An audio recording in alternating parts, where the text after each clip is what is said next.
For more latest videos and updates, please subscribe our channel and hit the bell icon.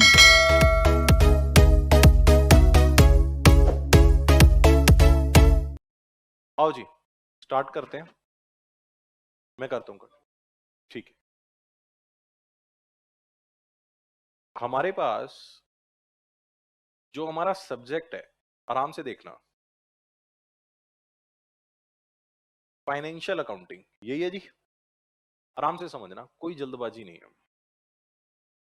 अभी जैसा कि हमारी बात हो रही थी, तो एक बच्चे ने बताया कि जी पेपर थोड़ा सा लेंदी फील होता है, या जब भी आपने ये वर्ड सुना होगा आपने स्कूल लेवल पे, उसके बाद कभी ना कभी ये वर्ड ना आपने सुना है। एक बात तो पक्का है ना, ठीक है।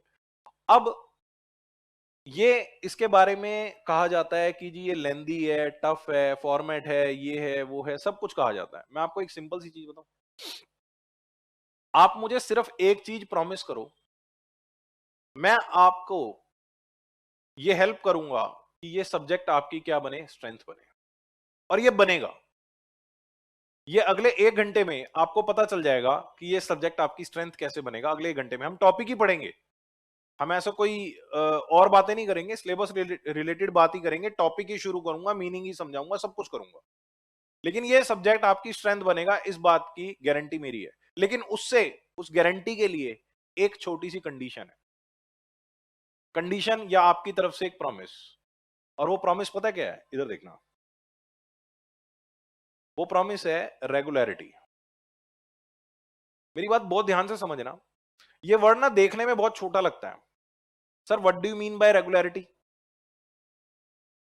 आराम से समझना, आप प्रोफेशनल्स हो। मैं आज ही आपको सीएम में बोलता हूं, मेरे लिए तो आप सीएम में हो। क्यों? क्योंकि आपका माइंडसेट वैसा है और आप में दम है, इसमें कोई शक वाली बात नहीं है। अब रेगुलरिटी को समझना, क्या होता है रेगुलरिटी जीवन के अंदर। मैं सिर्फ 5 मिनट इस बारे में बात करूंगा और आपको शायद 5 मिनट में, प्रोफेशनल आदमी को यह बात समझ में आ जाती है। आप कोई कॉमन मैन नहीं हो, ट्रस्ट मी, नहीं हो आप। 5 मिनट इसके बारे में बात करूंगा, उससे ऊपर नहीं। लेकिन 5 मिनट में मुझे पता है एक पढ़े लिखे आदमी को यह बात समझ में आ जाएगी। जीवन के अंदर आपको आज की डेट में लगभग 12-14 साल हो गए पढ़ते हुए। स्कूलिंग से लगा लो, आप डे 1 से लगा लो, 12-14 साल हो गए किताबों से रिलेशन। आराम से सुनना, जीवन में आप 2 चीजें एक बार अभी यहां बैठे बैठे सोचो, जो मैं बोल रहा हूं आपको। एक ऐसा चैप्टर सोचो जिसमें आपकी कमांड बहुत जबरदस्त हो, किसी भी सब्जेक्ट का कोई भी चैप्टर सोचो, किसी भी लेवल का। आप 10th क्लास का उठा लो, आप सीएमए का उठा लो, कोई भी एक चैप्टर मन में सोचो जो आपका बड़ा स्ट्रांग हो, जो आप किसी को भी पढ़ा सकते हो। कोई भी, किसी भी सब्जेक्ट का, एनी सब्जेक्ट, एनी चैप्टर सोचो, मन में सोच लिया। एक चैप्टर वो सोचो जिसमें आपका बहुत बुरा हाल है, जो आपको पल्ले ही नहीं पड़ता, आज तक आपको पल्ले ही नहीं पड़ा, आपके हाथ कांपते हैं क्वेश्चन करते हुए, आपको पता ही नहीं होता ठीक होगा नहीं होगा। 2 चीजें क्लियर हुई, एक लाइन लगाई दिमाग में, एक चैप्टर वो जिसमें मेरी कमांड बहुत अच्छी है, और एक चैप्टर वो जिसमें मैं बेकार हूं। अब मेरी बात को समझना, जो चैप्टर आपका सबसे ज्यादा स्ट्रांग होगा, आप चेक करो उसमें आपने रेगुलरिटी निभाई होगी। रेगुलरिटी का मतलब क्या है? आपने उसकी क्लासेस ढंग से अटेंड की होगी, आपने उसका होमवर्क किया होगा, आपने उसकी प्रैक्टिस की होगी। Regular in class, regular in homework, regular in practice. और जिस चैप्टर में हमारा बेड़ा गर्क चल रहा है, उसमें ये रेगुलरिटी टूटी होगी, उसमें ये रेगुलरिटी कहीं ना कहीं ब्रेक हुई होगी। क्लासेस पूरी अटेंड कर ली, होमवर्क नहीं करा, होमवर्क कर लिया, प्रैक्टिस पे रह गए। रेगुलरिटी, कंसिस्टेंसी जो है ना, वो आपके पास एक मास्टर की है किसी भी पहाड़ को तोड़ने के लिए। मैं आपको एक सिंपल सा लॉजिक बताता हूं, सिंपल सा लॉजिक। कंसिस्टेंसी का मतलब क्या है मेरे लिए, आप एक चीज को समझना। मान लो मुझे ये दीवार तोड़नी हो, मैंने एक मजदूर पकड़ा चौक से, उसको बोला भाई ये दीवार तोड़नी है, हॉल बड़ा करना है हमें, मान लो। क्या करेगा वो? हथौड़ा लेगा, मारना शुरू करेगा। उसने एक हथौड़ा मारा, मैंने कहा रुक जाओ, मैंने कहा अब कल आइयो। वो अगले दिन आया, मैंने कहा भाई मारो हथौड़ा, एक और हथौड़ा मारा, मैंने कहा फिर कल आइयो। मैं उसको एक हथौड़ा मारने देता हूं रोज का, ये दीवार कभी टूटेगी? नहीं टूटेगी। कमजोर हो जाएगी वो अलग बात है, लेकिन ये दीवार ब्रेक नहीं होगी। क्यों? रेगुलर कंसिस्टेंसी नहीं है। ब्रेक आ रहा है ना 24 घंटे 48 घंटे बाद, अगला हथौड़ा अगर वो मान लो 10 मिनट तक लगातार बैक टू बैक 20 हथौड़े मारे, 25 हथौड़े मारे, 50 हथौड़े मारे, बैक टू बैक, एक बार मारा फिर वहीं मारे, एक बार मारा फिर वहीं मारे, 50 हथौड़े अगर एक ही बार में बैक टू बैक अगर वो एक ही जगह में मारे, दीवार टूटेगी नहीं टूटेगी? This is called consistency. अगर वो एक तरीके से बिना पढ़ा लिखा हुआ आदमी जिसकी कोई नॉलेज नहीं है, कंसिस्टेंसी के दम पे, कंसिस्टेंसी के दम पे अगर वो दीवार तोड़ सकता है, तो आपको चैप्टर समझने में क्या दिक्कत है? आप इस चीज को समझो, अपना नजरिया बदलो। आप लोग आगे आ जाएंगे प्लीज, यहां आ जाओ, आगे आ जाओ। कुर्सी की लड़ाई है, बच्चे कुर्सी छोड़ के बैठ जाते हैं। जीवन में लड़ाई, आपके जीवन में लड़ाई कुर्सी की चल रही है। आज लड़ तो आप कुर्सी के लिए रहे हो, अभी यही बात हो रही थी, सीएमए की कुर्सी के लिए तो लड़ रहे हो या नहीं लड़ रहे हो? कुर्सी की लड़ाई है। आप एक चीज को समझ लो, जब एक अनपढ़ आदमी कंसिस्टेंसी के दम पे दीवार तोड़ सकता है, तो आप कंसिस्टेंसी के दम पे इस कोर्स को फोड़ नहीं सकते। आप तो पढ़े लिखे हो। आप एक चीज को समझो, हमें दिक्कत क्या है? कोई चैप्टर आपका वीक क्यों रह जाता है, या कोई सब्जेक्ट आपका वीक क्यों रह जाता है? क्लास लगा ली, घर पे कॉपी नहीं खोली। क्लास सारी लगा ली है जी, एक भी क्लास में छुट्टी नहीं थी, घर पे कॉपी नहीं खोली। लेकिन रीजन कोई भी हो सकता है। आप बिजी थे, आपकी ट्रेनिंग थी, आपकी दूसरी क्लासेस थी, आपका ये था, आपका वो था। रीजन कुछ भी हो सकता है कंसिस्टेंसी तोड़ने का, रेगुलरिटी तोड़ने का। रीजन में नहीं जा रहा मैं, लेकिन टूट तो गई ना वो। अगर वो कंसिस्टेंसी टूटी, वो रेगुलरिटी टूटी, तो चैप्टर बनेगा टफ। और वो अगर 10 चैप्टरों में से, मान लो सब्जेक्ट के अंदर 10 चैप्टर हैं फॉर एग्जांपल, अगर मेरे सब्जेक्ट के अंदर किसी भी, मतलब 10, अगर मान लो मैं पढ़ रहा हूं, एक किताब के अंदर 10 चैप्टर हैं, मेरी एक चैप्टर के अंदर कंसिस्टेंसी टूटेगी, वो चैप्टर मेरे लिए टफ बनेगा। अगर मेरे 4 चैप्टरों में मेरी कंसिस्टेंसी चली गई, मेरे लिए वो सब्जेक्ट टफ बनेगा। आप समझ रहे हो? और ऐसा अगर 2 सब्जेक्टों में हो गया, तो मेरे लिए वो ग्रुप टफ बनेगा। और अगर ऐसा मेरे 3-4 सब्जेक्ट्स में हो गया, तो मेरे लिए वो कोर्स टफ बन जाएगा। आप समझ पा रहे हो या नहीं समझ पा रहे हो? आपको नॉलेज नहीं है सब्जेक्ट की, चल जाएगा, कोई दिक्कत नहीं है, नॉलेज तो हम दे ही देंगे। मेन खेल किस चीज का है? कंसिस्टेंसी। आप इस चीज को एग्री कर रहे हो? कर पा रहे हो या नहीं कर पा रहे हो? इस चीज को आप समझ पा रहे हो कि मेन प्रॉब्लम क्या है? मेन प्रॉब्लम ये नहीं है कि आप नहीं पढ़ते या आपको समझ नहीं आता। समझ नहीं आता होता या नालायक होते तो यहां बैठे होते, इस कोर्स को परस्यू कर रहे होते, बीकॉम करते एसओएल से, ओपन से। मानते हो ना? फिर आप सब प्रोफेशनल हो, और प्रोफेशनल आदमी की एक खूबी है। उसके अंदर खूबी क्या होती है प्रोफेशनल आदमी के अंदर? वो अपने काम में कंसिस्टेंट होता है। आज भी आपको कंसिस्टेंट होना पड़ेगा पढ़ाई में, और कल को जब बन जाओगे तो अपनी प्रैक्टिस में, अपनी जॉब में कंसिस्टेंसी होगी। भाई साहब, पहाड़ तोड़ना ना कंसिस्टेंसी का काम है। वो आपने एक मूवी भी आई थी मांझी करके, कुछ क्या था वो, क्या मैसेज था वो? कंसिस्टेंसी। लगा रहा, ने कहा जब तक तोड़ेंगे नहीं, जब तक छोड़ेंगे नहीं। समझ पा रहे हो? प्रॉब्लम क्या होती है? आप यहां से क्लास करके चले गए, आपने 4 क्वेश्चन क्लास में कर लिए, जोश जोश में मैंने, मान लो 4 क्वेश्चन मैंने कराए, 2 होमवर्क में दिया, आपने जोश जोश में पहले ही दिन कर लिए। नहीं जी, कंसिस्टेंसी रखनी है। कंसिस्टेंसी का मतलब क्या है? एक दिन या हर दिन? आपके लिए 365 दिन एक ही दिन है। 365 दिन रोज खाते हो ना, रोज उठते हो, रोज व्हाट्सएप चला रहे हो ना, कंसिस्टेंट हो ना। आप एक चीज को समझो, 24 घंटे पढ़ने की जरूरत नहीं होती, 24 घंटे खाना थोड़ी ना खाते हो। इस चीज को समझो, पढ़ो भले ही 2 घंटे, पढ़ो भले ही 4 घंटे, 2 घंटे, 1.5 घंटा, लेकिन वो 1.5 घंटा ऐसा होना चाहिए कि आपको जीवन में उस टॉपिक पे फिर दोबारा उतना टाइम ना लगाना पड़े। प्रॉब्लम क्या होता है? हम प्रॉब्लम होती क्या है? हम ऊपर ऊपर से पढ़ते हैं।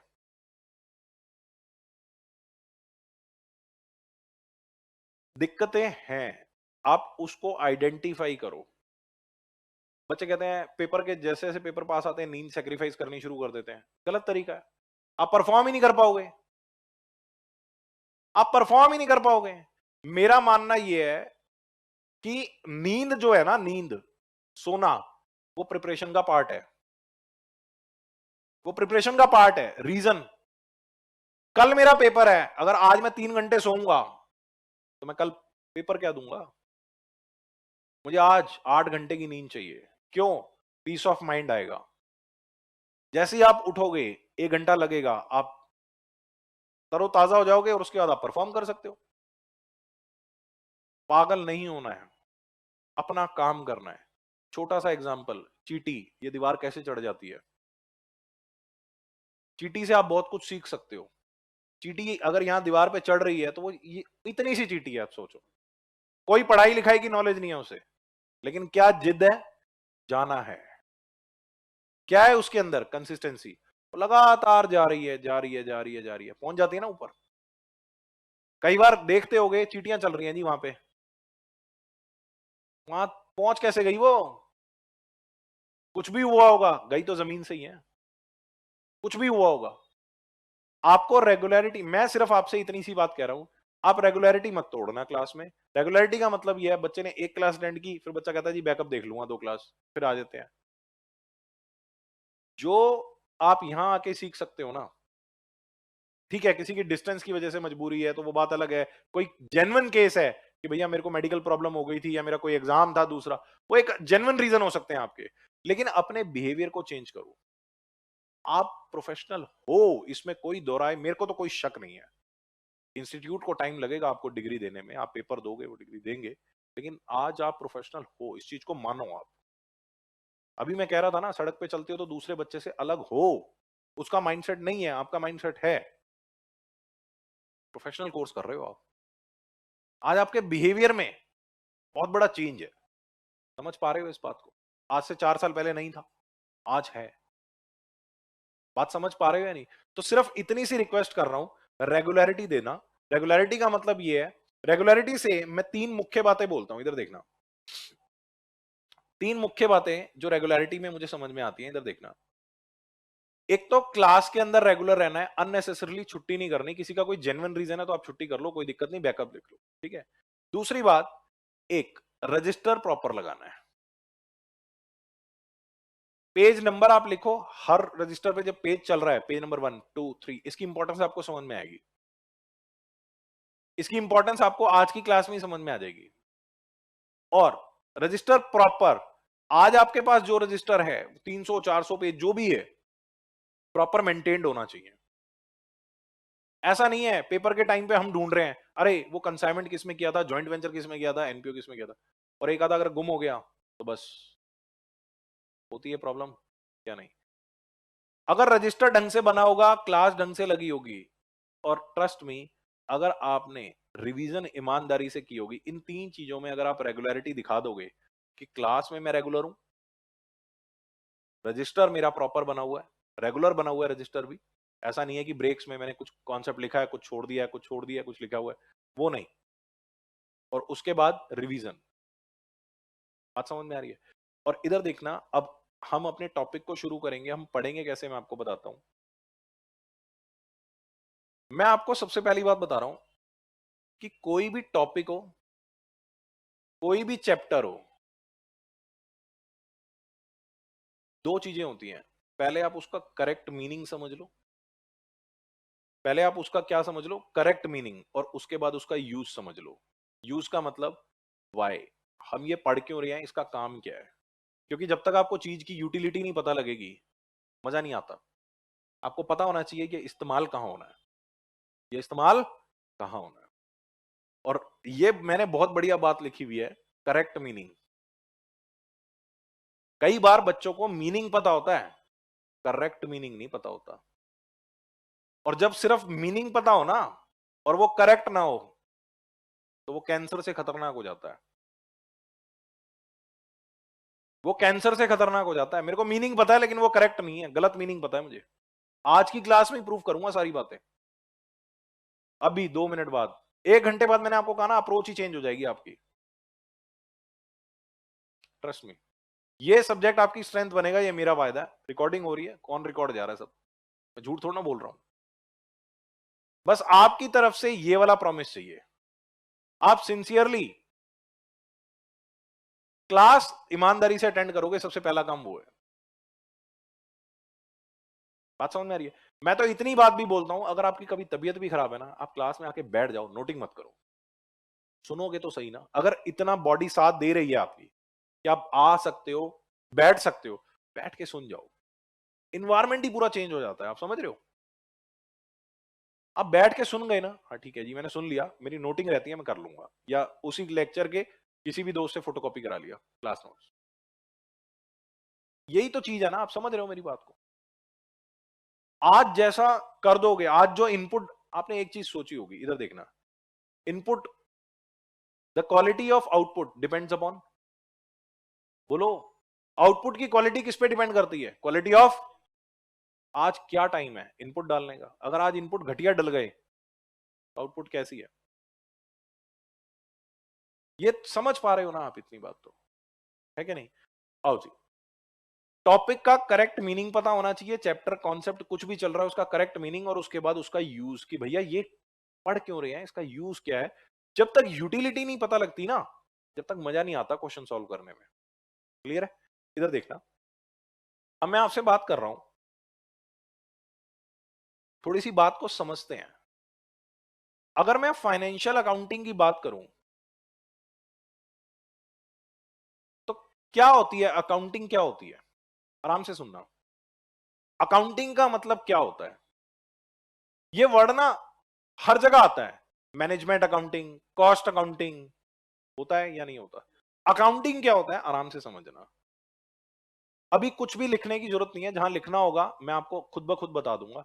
मेरा मानना यह है, एक टाइम पे ना एक ही काम होता है, या तो लिख लो और या समझ लो, मल्टीटास्किंग नहीं हो सकती। समझ पा रहे हो? क्योंकि लिखते वक्त समझना नहीं चाहिए, और समझते वक्त लिखोगे तो फिर समझोगे कब? समझना है हमें, लिखना कुछ नहीं, आप आराम से समझो।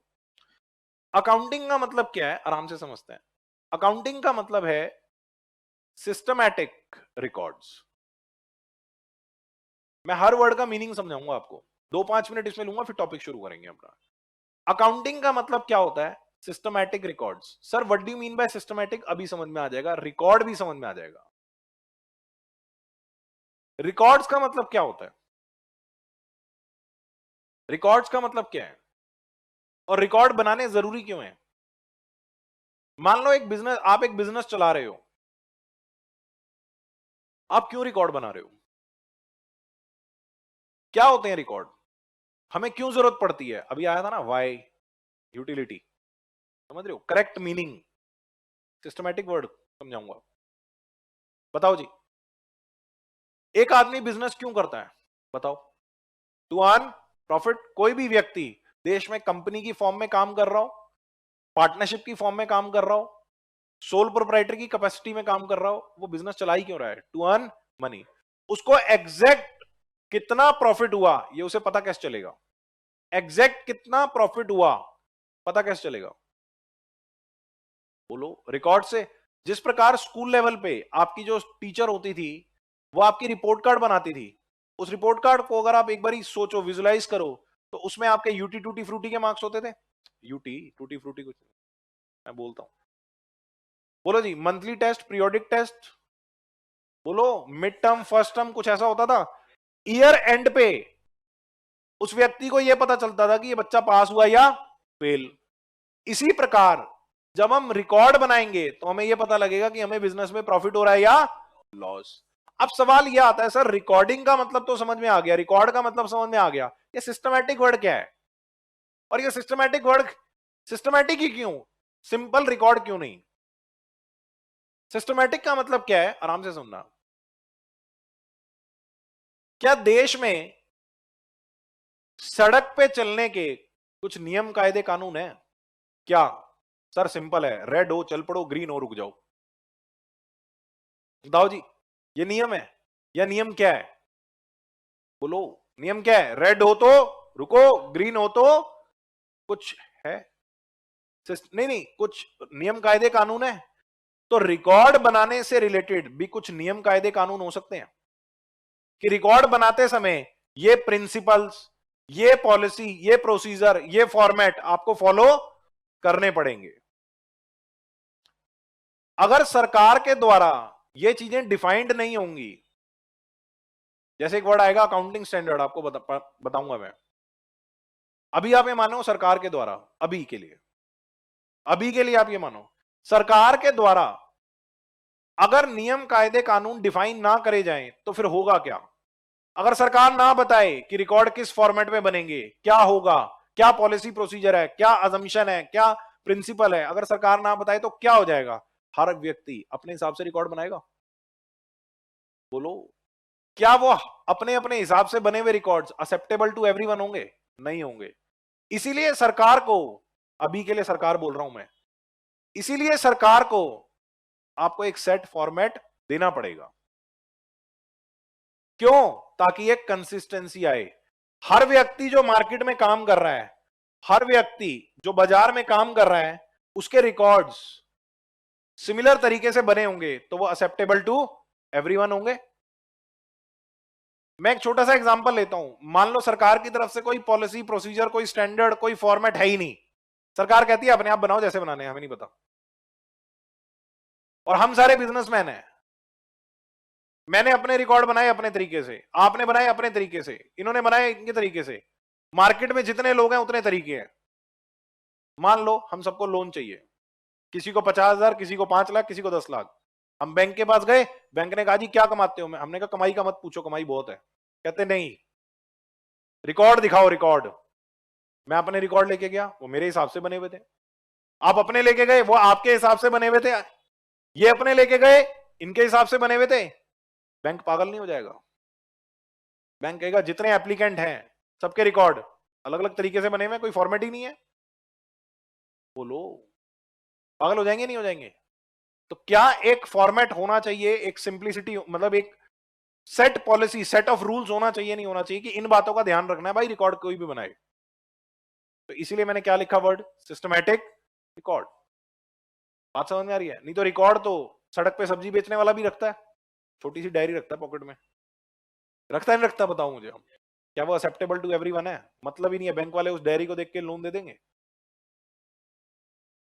आपके यहाँ पे घर के आसपास कोई सब्जी बेचता होगा, रिकॉर्ड तो वो भी बना रहा है, रखता होगा नहीं रखता होगा? शाम को पता होता है भी इतने पैसे कमा लिए, बताओ मेरे को।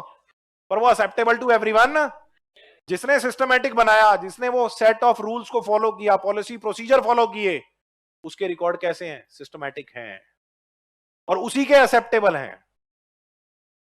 बैंक वाला इसीलिए तो सब्जी बेचने वाले को लोन नहीं देता, क्योंकि क्यों? वो कमा नहीं रहा। क्या कमा रहा है सर? उसके पास ढंग से रिकॉर्ड नहीं बने हुए, तो उसकी इनकम का एज सच कोई प्रूफ समझ नहीं आ रहा, बिट्टू की कॉपी लगाई हुई है। बताओ, मैं तो प्रैक्टिकल बात करता हूं, देखो मैं थियोरटिकल बात करता नहीं। कभी देखना, बोलो, होता है या नहीं होता? इससे ज्यादा प्रैक्टिकल कोई सब्जेक्ट, मैं तो मुझे इतना पता है ये सब्जेक्ट आपको इतना प्यार हो जाएगा इस सब्जेक्ट से, आप खुद ट्रस्ट में, एक लाइन बोलूंगा, इस चीज को देखना, इसकी किताब आप अपने आप खोलोगे, इसकी किताब आप अपने आप खोलोगे, मेरे को कहने की जरूरत नहीं पड़ेगी। घर पे क्यों? मैं आपको एक चीज, छोटी सी एग्जांपल देता हूं। एक बच्चा है, वो घर पे एक सब्जेक्ट पढ़ता है और बाकी के 4 नहीं पढ़ता, तो क्या वो नालायक है? उसका मन करता है कि मैं ये वाला सब्जेक्ट ही पढ़ूं या ये 2 सब्जेक्ट ही पढ़ूं, बाकी के 3 तो वो हाथ ही नहीं लगाता, सिर्फ क्लास अटेंड करता है। पंगा पता क्या है? वो नालायक नहीं है, उसे वो 2 सब्जेक्ट ही समझ में आ रहे हैं, तभी तो उसकी किताब ऑटोमेटिकली खुल रही है। बोलो,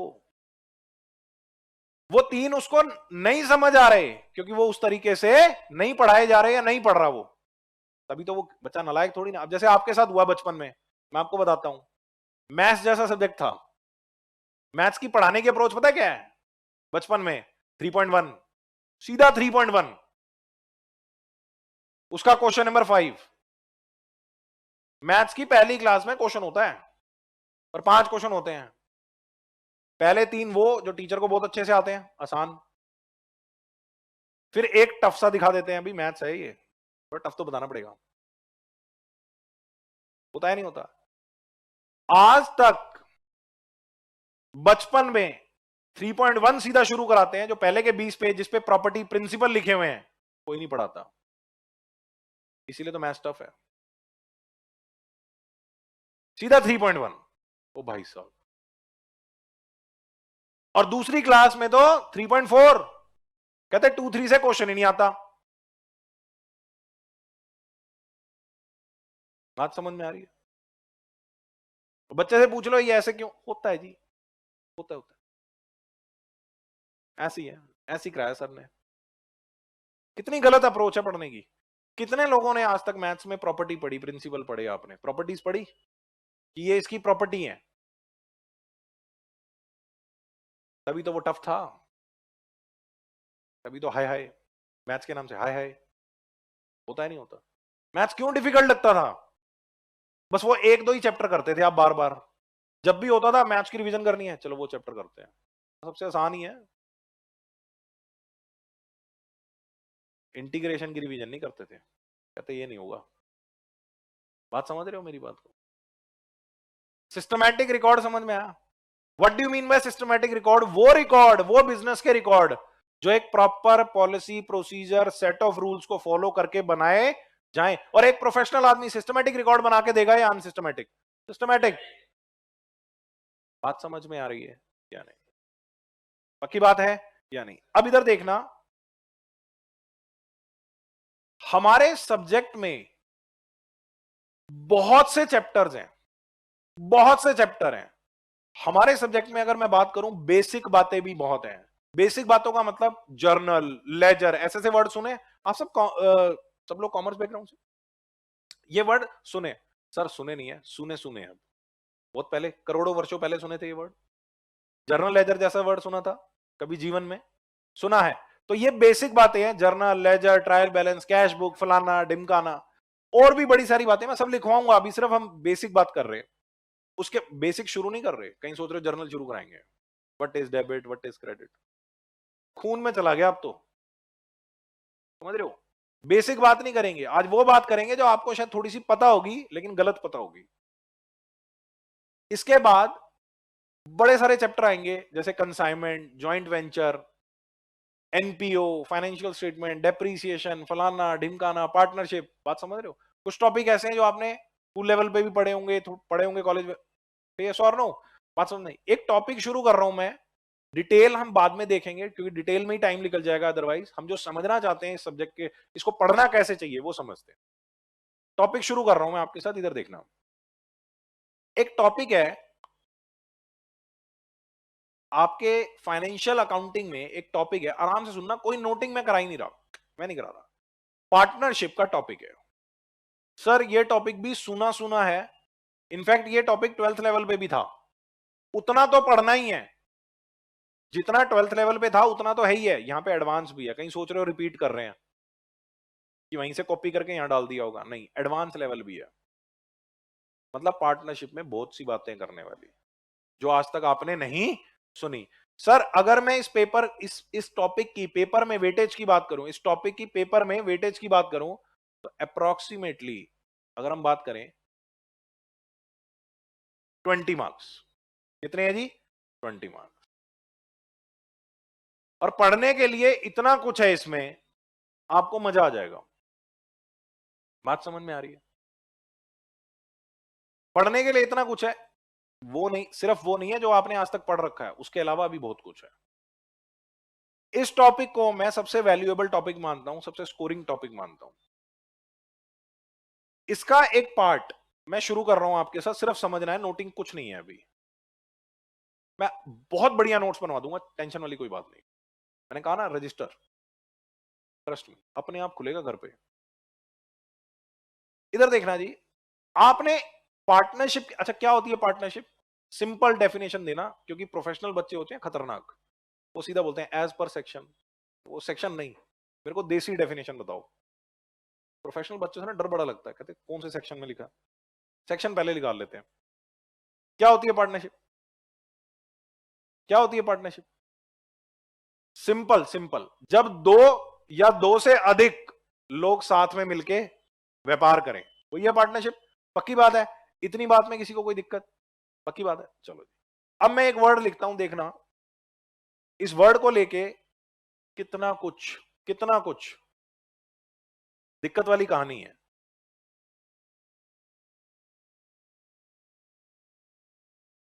एक सेकंड जी।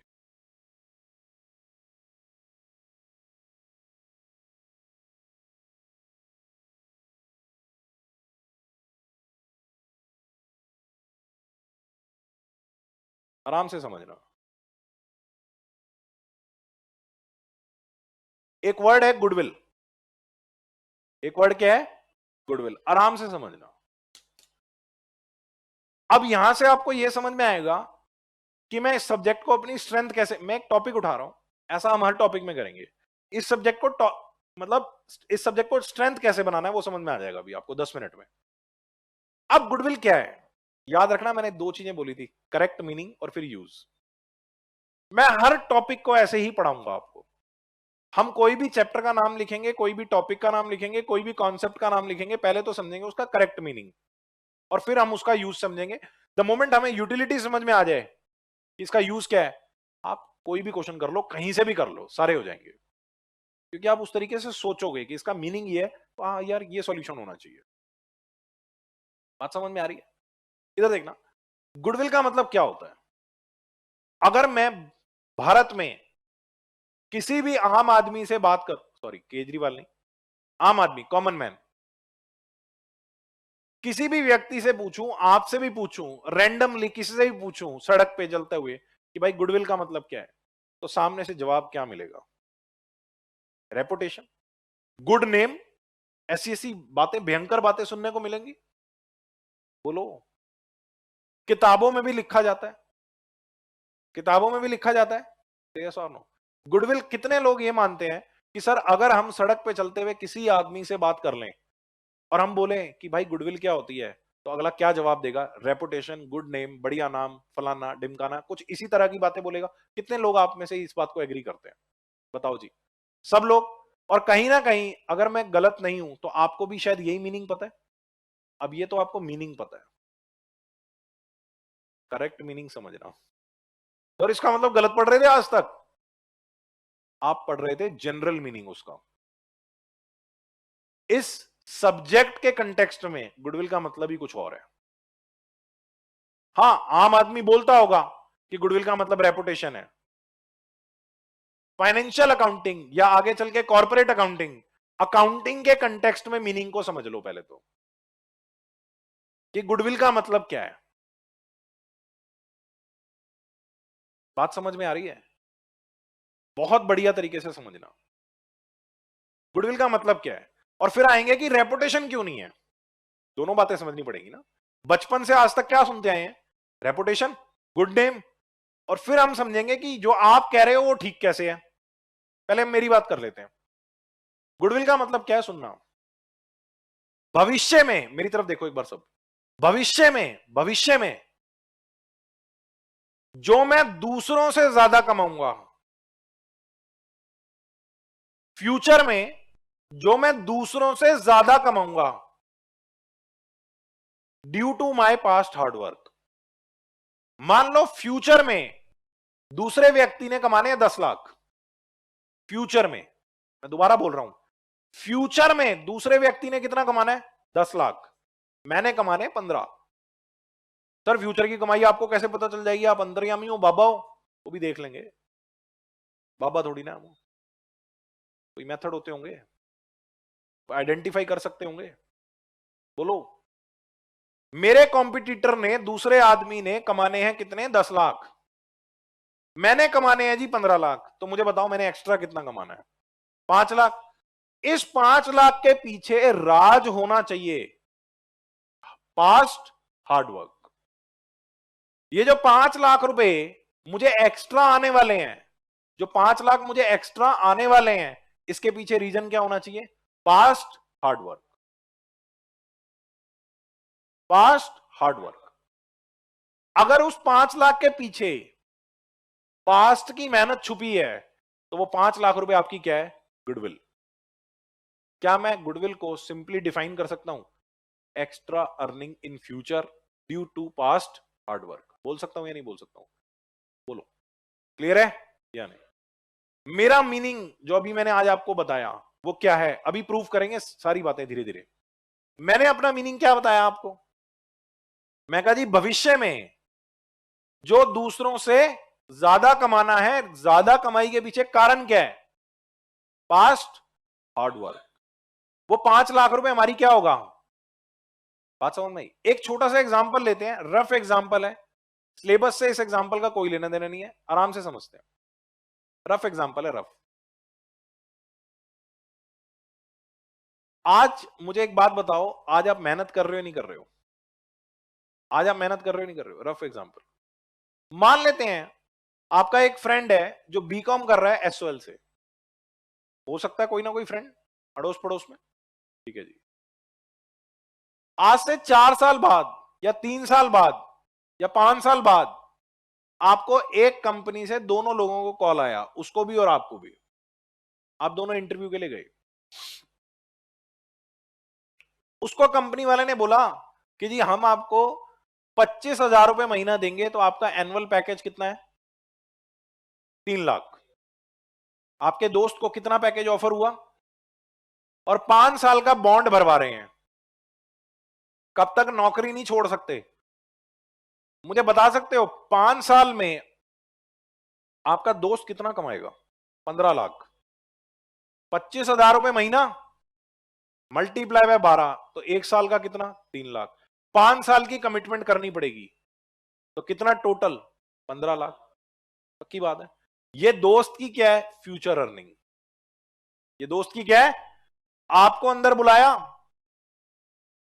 कहते जी आपको हम देंगे 75,000 पर मंथ।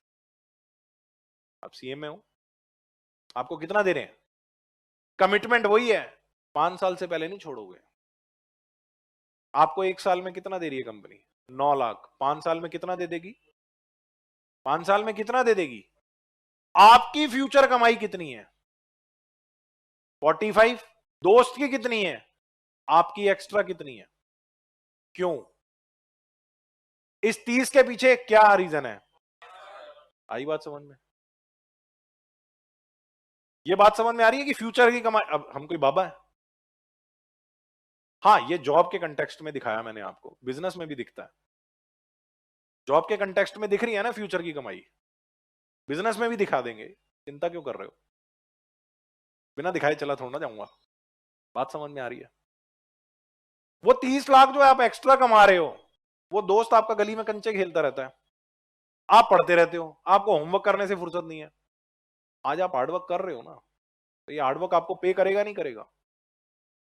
बोलो, क्लियर है या नहीं? वो व्हाट्सएप चला रहा है सारा दिन, आप पीडीएफ ऊपर नीचे करते रहते हो। फर्क है या नहीं है? फर्क है। बात समझ में आई? अब समझो कि रेपुटेशन क्यों नहीं है, क्योंकि ये ना बात डाइजेस्ट नहीं होती। घर जाते जाते रास्ते में सोचेंगे झूठ बोल रहे थे, रेपुटेशन तो हम बचपन से पढ़ रहे हैं, वो मीनिंग ही नहीं है, बुक में लिखा हुआ है, मना कर रहे हैं। सुनो ना, जर्नल मीनिंग लिखा हुआ है वो उसका। बात समझ में आ रही है? अब मेरी बात को समझना, रेपुटेशन क्यों नहीं है? एक बात बचपन से समझ रहे हैं कि अकाउंट्स में वो चीज रिकॉर्ड होती है या हम उसकी बात करते हैं जो फाइनेंशियली मेजर होती है। बोलो, आपने एक बचपन में बात सुनी होगी, मनी मेजरमेंट कॉन्सेप्ट। जिस चीज को मैं मनी की टर्म्स में डिफाइन कर पाऊंगा, मैं रिकॉर्डिंग उसी चीज की कर पाऊंगा। मैं एक एग्जांपल लेता होता हूं अपनी क्लासेस में, आराम से सुनना। मैं हल्दीराम गया, मैंने वहां पाव भाजी खरीदी 250 रुपए की, एग्जाम्पल है ये। मुझे बताओ क्या ये एक फाइनेंशियल ट्रांजैक्शन है? हाँ, क्योंकि इस एक्टिविटी को अच्छा पहले वो तो एक मिनट रुक रहा हूं। मुझे एक बात बताओ, ट्रांजैक्शन किसे कहते हैं? एक ऐसी एक्टिविटी जिसको आप मनी की टर्म्स में क्या कर पाओ? डिफाइन। अब मैं हल्दीराम गया, मैंने एक पाव भाजी खरीदी, क्या वो पाव भाजी मैं मनी की टर्म्स में डिफाइन कर पाऊंगा? हाँ सर, 250 रुपए लग गए आपके, तो ये ट्रांजैक्शन है। मान लो मुझे वो पाव भाजी पकड़ा रहे थे, मेरे हाथ पे गिर गई, मैंने उसे चांटा लगा दिया, गरम थी, क्या ये एक एक्टिविटी हुई? यार मैंने घुमा के मारा है, ये एक एक्टिविटी हुई नहीं हुई? क्या इसकी कोई मनी वैल्यू है? ये ट्रांजैक्शन। अब मुझे बताना reputation. Goodwill is equal to, लोग आज तक क्या बोल रहे हैं? गुडविल का मतलब लिख दिया जी, अब तो लिख दिया, अब तो क्यों नाराजगी तो होनी नहीं चाहिए ना, अब तो लिख दिया। गुडविल का मतलब क्या सिखाया जाता है? रेपुटेशन। ठीक है, अब मुझे बताओ, mister A, mister A, mister B, Reliance, सबकी गुडविल होगी। आप इसको मेजर कैसे करोगे? रेपुटेशन को मेजर कैसे करोगे? शाहरुख खान की रेपुटेशन कितनी, अमिताभ बच्चन की रेपुटेशन कितनी? अच्छा, बोलने में भी बड़ा अटपटा लगेगा। इधर देखना, अगर मैंने बोल दिया कि गुडविल का मतलब क्या है, goodwill is equal to reputation, और मैंने कहा जी शाहरुख खान की बात करते हैं, और यहां लिख दिया 500 करोड़, तो बोलने में पता क्या आ रहा है? शाहरुख खान की रेपुटेशन है 500 करोड़ रुपए की। कितना अजीब लग रहा है, लग रहा है या नहीं लग रहा? रिलायंस की रेपुटेशन है 500 करोड़ रुपए की, बात ही नहीं समझ में आ रही। बात समझ में आ रही है? आपको लगता है कि मैं रेपुटेशन को मनी की टर्म्स में डिफाइन कर सकता हूं? रेपुटेशन को मनी की टर्म्स में डिफाइन कर सकता हूं क्या? नहीं कर सकता हूं। किसकी रेपुटेशन एग्जैक्ट क्या है मुझे क्या पता। लेकिन अब दूसरी चीज समझना, मैंने जो आपको मीनिंग बताया वो रखो यहां पे, कि extra earning in futures due to past hard work. अब मैं बोल रहा हूं शाहरुख खान की गुडविल कितनी है? 500 करोड़। तो इस बात की सेंस निकल के आ रही है, मीनिंग निकल के आ रहा है कि शाहरुख खान फ्यूचर में अपने कॉम्पिटिटर से 500 करोड़ एक्स्ट्रा कमाएगा। यह बात सुनने में अच्छी लग रही है नहीं लग रही है? यह बात सुनने में कैसी लग रही है आपको, मुझे बताओ ना। शाहरुख खान 500 करोड़ रुपए एक्स्ट्रा कमाएगा ड्यू टू पास्ट हार्डवर्क। यह बात सुनने में आपको लग रहा है कि हां इस बात की कोई सेंस है, लेकिन मैं बोलूं जी शाहरुख खान की रेपुटेशन, इस बात की कोई सेंस समझ में आ रही है? और एक और बात समझना, अगर मैं रेपुटेशन बताऊं तो रेपुटेशन को कैलकुलेट करने के मेथड कैसे हो सकते हैं, लेकिन एक्स्ट्रा अर्निंग को कैलकुलेट करने के मेथड्स बनाए जा सकते हैं। इतनी बात तो आप समझ पा रहे हुए कि किस व्यक्ति की एक्स्ट्रा अर्निंग कितनी होगी। इस बात के कुछ पैमाने हो सकते हैं, कुछ रूल्स मेथड्स अवेलेबल हो। आप मुझे बताओ ना, अगर मेथड बनाने हो या मेथड्स हो तो किसके मेथड्स होंगे? रेपुटेशन कैलकुलेट करने के मेथड्स होंगे या एक्स्ट्रा अर्निंग के? बात समझ पा रहे हो? तो गुडविल का करेक्ट इस सब्जेक्ट के कंटेक्स्ट में क्या मीनिंग है? Extra earning in future due to past hard work. तभी तो किताबों में लिखा जाता है, तभी तो किताबों में लिखा जाता है कि goodwill is equal to 20,000। Goodwill के आगे हमेशा आपको एक वैल्यू मिलेगी। गुडविल आपने कभी भी लिखी हुई देखी होगी ना, तो गुडविल के आगे एक अमाउंट लिखा होगा। यह अमाउंट का मतलब क्या है? इस अमाउंट का मतलब क्या है? इस अमाउंट का मतलब है कि हम फ्यूचर में 20,000 एक्स्ट्रा कमाने वाले हैं due to our past hard work. और अगर मैं ये बोलूं ये 20,000 हमारी रेपुटेशन है, तो सर कैसी बात कर रहे हो? अटपटा सा नहीं लगता? बोलो एक्चुअली है क्या, मैं आपको बताता हूं। जब आपने स्कूल लेवल पे किताबें पढ़ी है ना, स्कूल लेवल पे जो भी किताबें पढ़ी हैं, जब ये गुडविल का चैप्टर आया था ना, वहां स्पेसिफिक चैप्टर बना के दिया गया था। वहां पे पहली लाइन पढ़ी मीनिंग में, दूसरी लाइन पढ़ी मीनिंग में, तीसरी लाइन पढ़ी मीनिंग में। वहां सब रेपुटेशन गुड नेम की बात कर रहे थे। आपने पन्ने नहीं पलटे, 2-3 पेज बाद उन्होंने एक्स्ट्रा अर्निंग की बात भी की। वहां तक हम पहुंचे नहीं, हमने कहा जी गुड नेम होता है, रेपुटेशन होता है, आओ जी फॉर्मूला देखते हैं। इसलिए हमें क्या पता था सिर्फ आज तक? मीनिंग। इसीलिए तो रट्टे लगा रहे थे हम। बात समझ में आई या नहीं आई? बोलो। अब इधर देखना, करेक्ट मीनिंग तो मैंने समझ लिया, करेक्ट मीनिंग मैंने समझ लिया। गुडविल का मतलब एक बार रिवाइज करा दो। फ्यूचर में जो मैं दूसरों से ज्यादा कमाऊंगा ड्यू टू अवर पास्ट। अब मेरी बात को समझना, मैंने दूसरा पॉइंट क्या बोला था, किसी भी टॉपिक किसी भी चैप्टर को कैसे समझना है, किसी भी टॉपिक किसी भी चैप्टर को कैसे समझना है, पहले करेक्ट मीनिंग और फिर उसका। अब आओ पार्टनरशिप में हमारे पास डिस्कस करने के लिए क्या क्या है। Admission of partner, retirement of partner, death of partner. एक बार इसी की बात कर लेते हैं, 1 मिनट यहीं रुक जाते हैं। ये 3 टॉपिक क्या होते हैं? एडमिशन का मतलब क्या है? सर 2 लोग आज तक काम कर रहे थे, अब से हम तीसरे को भी लेके आएंगे। 1 अप्रैल से तीसरा व्यक्ति भी आ रहा है, पक्की बात है। ये एडमिशन का मीनिंग होता है। रिटायरमेंट का मतलब क्या है? सर 4 लोग काम कर रहे थे, एक छोड़ के जा रहा है, अपनी मर्जी से छोड़ के जा रहा है। और डेथ का मतलब क्या होता है? सर 3 लोग काम कर रहे थे, एक की सडनली क्या हो गई, डेथ हो गई। यही मतलब होता है, आराम से समझना। गुडविल का रायता इन तीनों चैप्टरों में देखने को मिलेगा। स्कूल लेवल पे भी देखा होगा, सब कॉमर्स बैकग्राउंड से हैं। गुडविल का रायता इन 3 चैप्टरों में भी देखने को मिलेगा। कितने लोग इस बात से एग्री करते हैं कि गुडविल से रिलेटेड पॉइंट होता है इसमें? बताओ ना, सुना होगा। अब इधर देखना, मैं यूज बता रहा हूं। अगर करेक्ट मीनिंग पता हो ना तो 1 मिनट में पकड़ लोगे, 1 मिनट में। मुझे एक चीज बताना, डेथ के कंटेक्स्ट में समझ लेते हैं 1 मिनट बाद। मान लेते हैं 1 मिनट के लिए, मान लेते हैं 3 लोग हैं। 1 मिनट, मेरे को 10 मिनट की और अटेंशन देना। 10 मिनट आप पूरा फोकस के साथ बैठना, मैं कह रहा हूं मजा आ जाएगा आपको। ए बी सी 3 पार्टनर थे, तीनों की जो प्रॉफिट शेयरिंग रेशो का मतलब पता है कि प्रॉफिट बांटते कैसे हैं? सिंपल सी बात, ये इक्वली बांट रहे थे। सी बेचारे की डेथ हो गई सडनली ड्यू टू कोविड या जैसे भी लगा लो आप। क्लियर है इतनी बात? अब मुझे बताओ, इन्होंने बिजनेस बंद नहीं किया, इन्होंने कहा जी हम सेम दुकान चलाएंगे। मान लो दुकान चला रहे थे लक्ष्मी नगर में, इन्होंने कहा हम दुकान तो चलाएंगे। और इधर देखो, मान लो इन्होंने 1 मिनट के लिए, मैं कुछ छोटी मोटी इंफॉर्मेशन दे रहा हूं आपको, मान लो इन्होंने जो बिजनेस शुरू किया था वो 2017 में शुरू किया था। तीनों ने मिलकर 2017 में बिजनेस शुरू किया था। 2023 में क्या हुआ? 5-6 साल बाद सी भाई साहब की क्या हो गई? डेथ।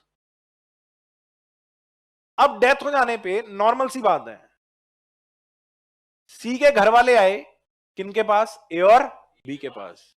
कहते देखो जी हमारा व्यक्ति आपके साथ काम कर रहा था एज अ पार्टनर, ये जब घर से आया होगा 2017 में तो अपनी कैपिटल लाया होगा, इसकी कैपिटल रिफंड कर दो।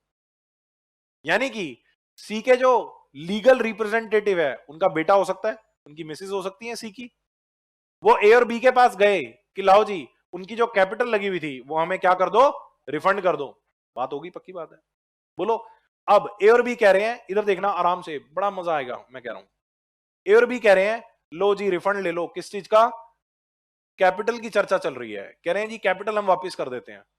क्या कुछ ऐसा हो सकता है कि ए बी सी ने कमा के बिजनेस में रखा हो? लो मैं नाम लिखता हूं, आपको फटाक से समझ में आ जाएगा। कमा के बिजनेस में रख रखा हो जनरल रिजर्व।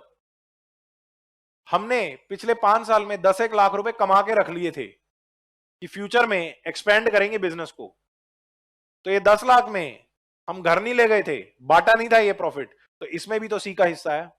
बोलो, अब ए और बी समझदार हैं, वो कह रहे हैं कैपिटल ले जाओ और ये जो गुल्लक हमने बना रखा है जनरल रिजर्व सेविंग्स, बोलो इसमें सी का हिस्सा ले जाओ 1/3, कोई दिक्कत नहीं है। लेकिन आप एक बात को समझना, सी के घर वाले पता क्या कहेंगे?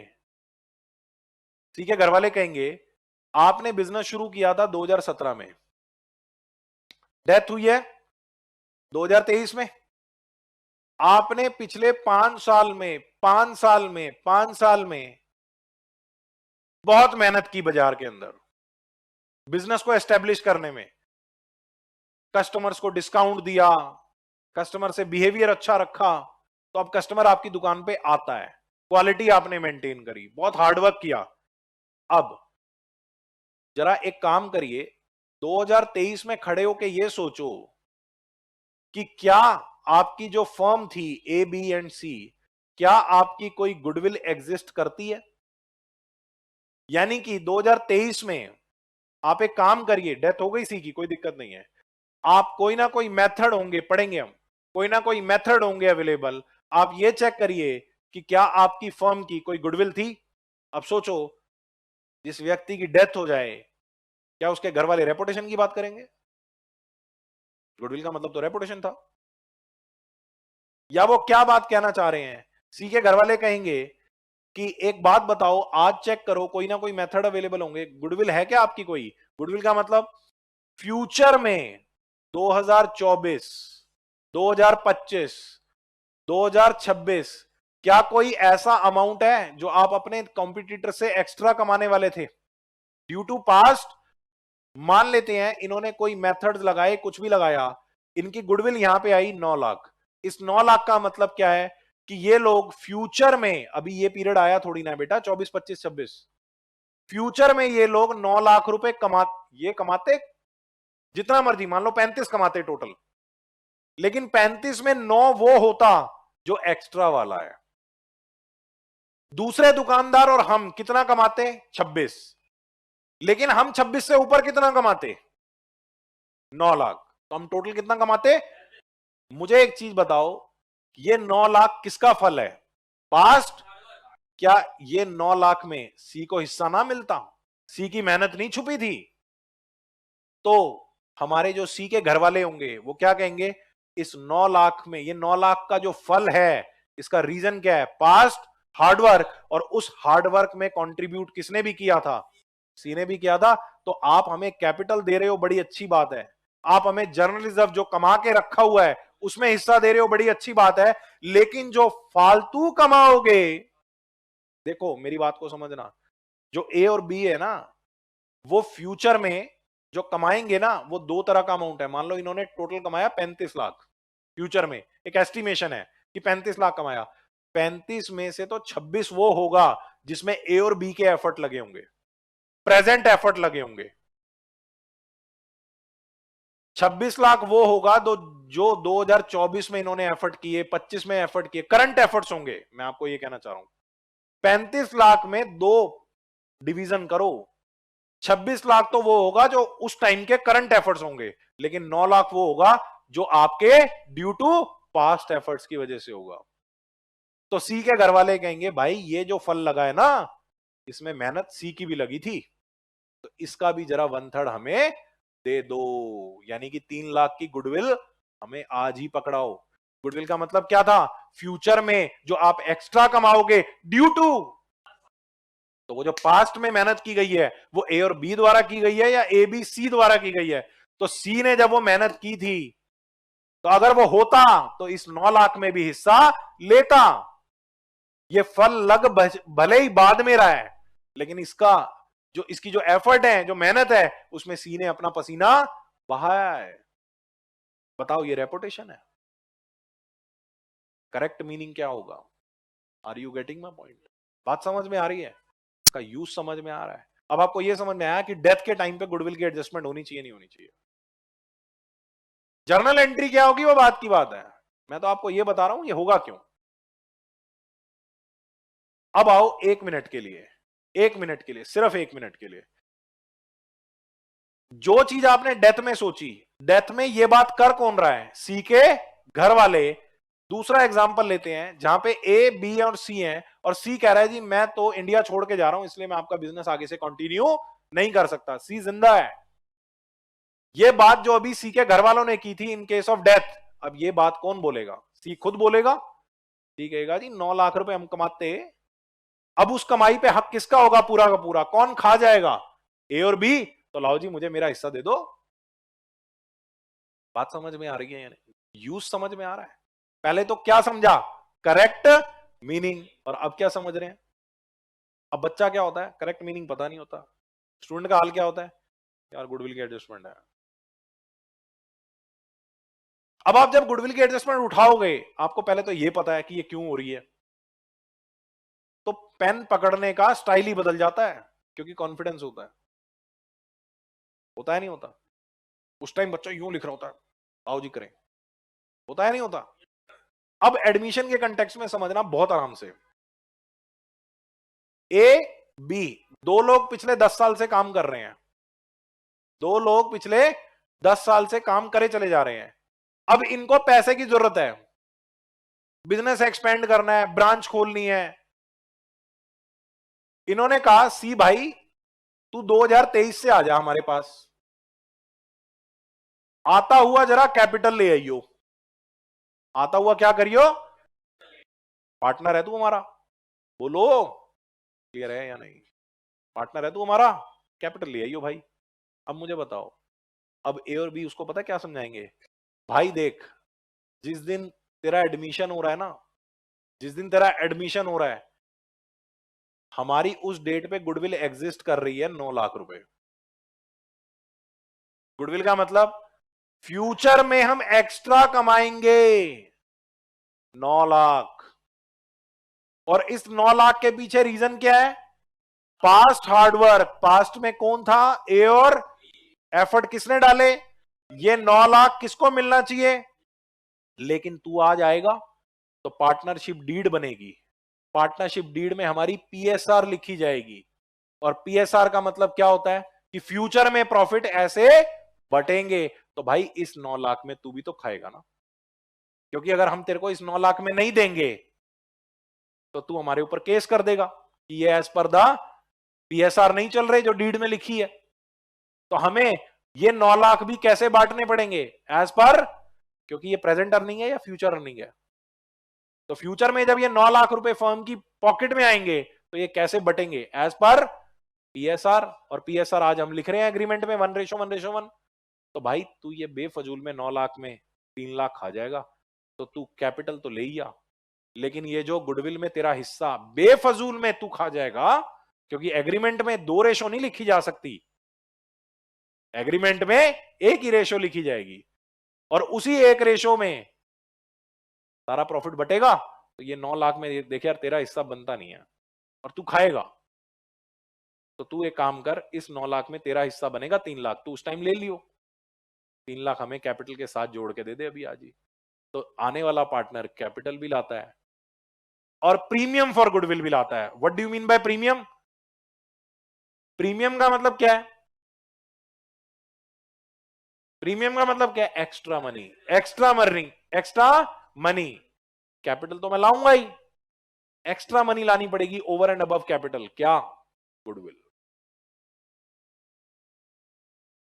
अब आप एक बात सोचो, मैं सी हूं आपका नया पार्टनर, मेरे को रेपुटेशन पता है। अब मैं आते हुए क्या कह रहा हूं? लो जी पकड़ो मेरे 10 लाख के कैपिटल, 10 लाख रुपए कैपिटल, और ये 3 लाख रुपए जो रेपुटेशन के थे ना वो ले लो। कितना भद्दा मीनिंग लग रहा है ये, सुनने में अच्छा लग रहा है। मैं क्या कह रहा हूं? 10 लाख की कैपिटल, 3 लाख की रेपुटेशन रख लो। मैं आपको ये कह रहा हूं 3 लाख की क्या रख लो मेरी। समझ आ रही है ये बात? कोई सेंस बन रही है इस बात की? लेकिन अगर मैं ये कहूं कि 10 लाख की तो क्या रख लो? कैपिटल। ये पकड़ो जी मेरी कैपिटल, और प्लस आपकी 9 लाख की गुडविल एग्जिस्ट करती है आज की डेट में। हमने डेट ऑफ एडमिशन पे फॉर्मूला लगा के क्या निकाली? गुडविल। गुडविल का मतलब भविष्य में जो आप कमाओगे due to past hard work, extra जो कमाओगे। तो भाई साहब वो जो पास्ट हार्डवर्क आपने करा था ना ए और बी ने, लेकिन क्योंकि डीड में आज लिख दिया गया 1:1:1, तो वो जो एक्स्ट्रा वाला भी होगा उसमें भी मेरा खाम खा हिस्सा बन जाएगा। मेरे एफर्ट तो है नहीं, तो उस टाइम वो 3 लाख मैं खाऊंगा, बोलो, और आज वो 3 लाख एक्स्ट्रा आप पकड़ लो ओवर एंड अबव कैपिटल। बोलो अब ये जायज बात लग रही है नहीं लग रही है?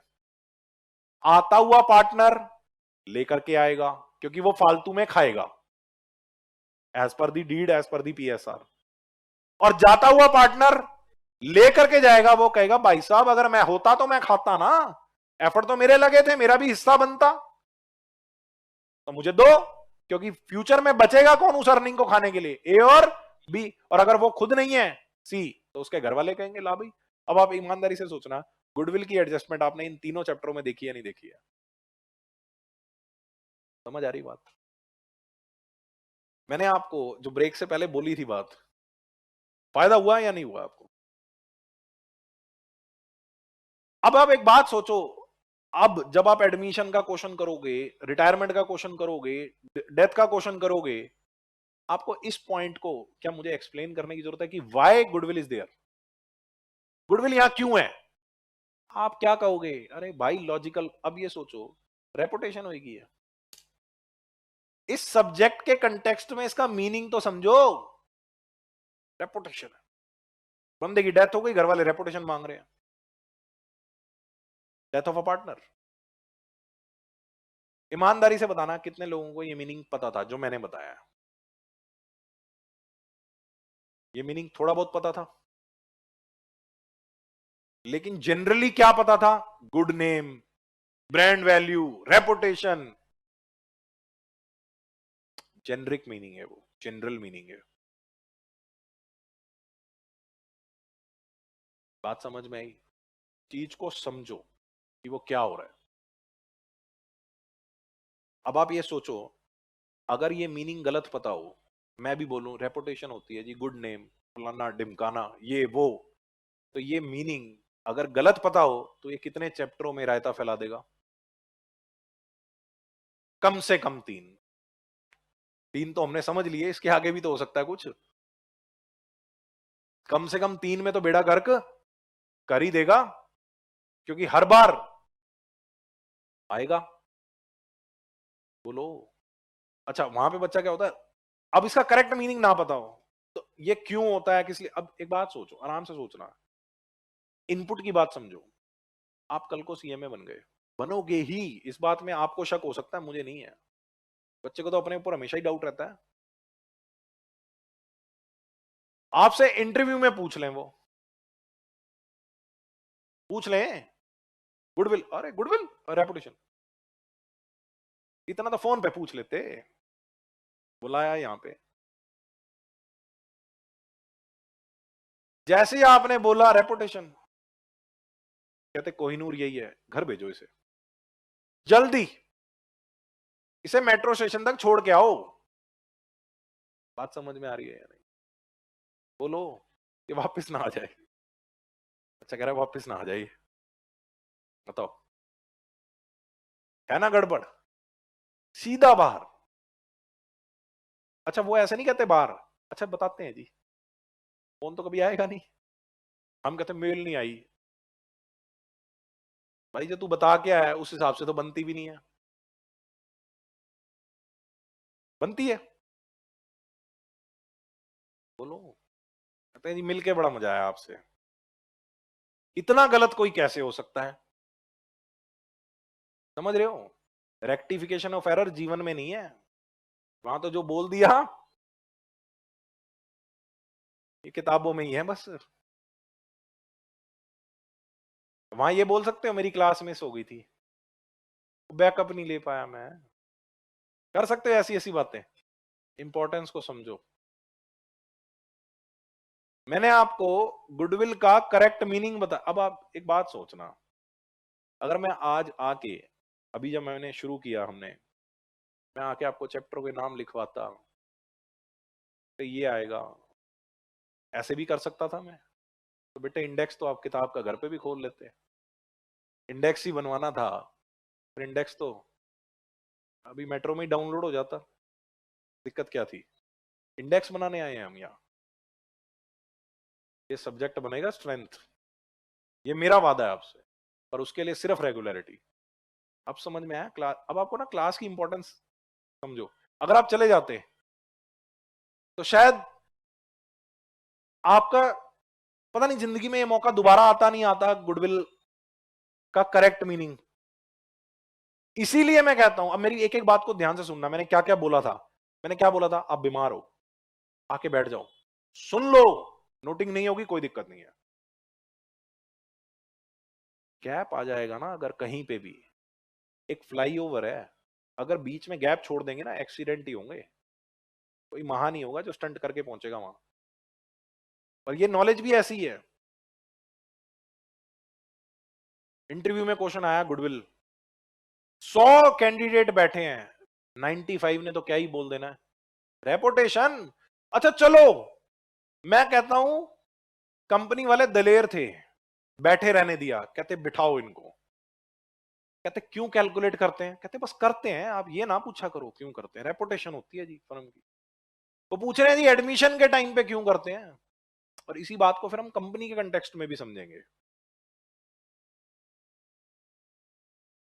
अच्छा, बच्चों ने ना बुक में रटी होती हैं चीजें, हम रट्टा लगाते हैं, सबसे खतरनाक स्टेज है भाई साहब।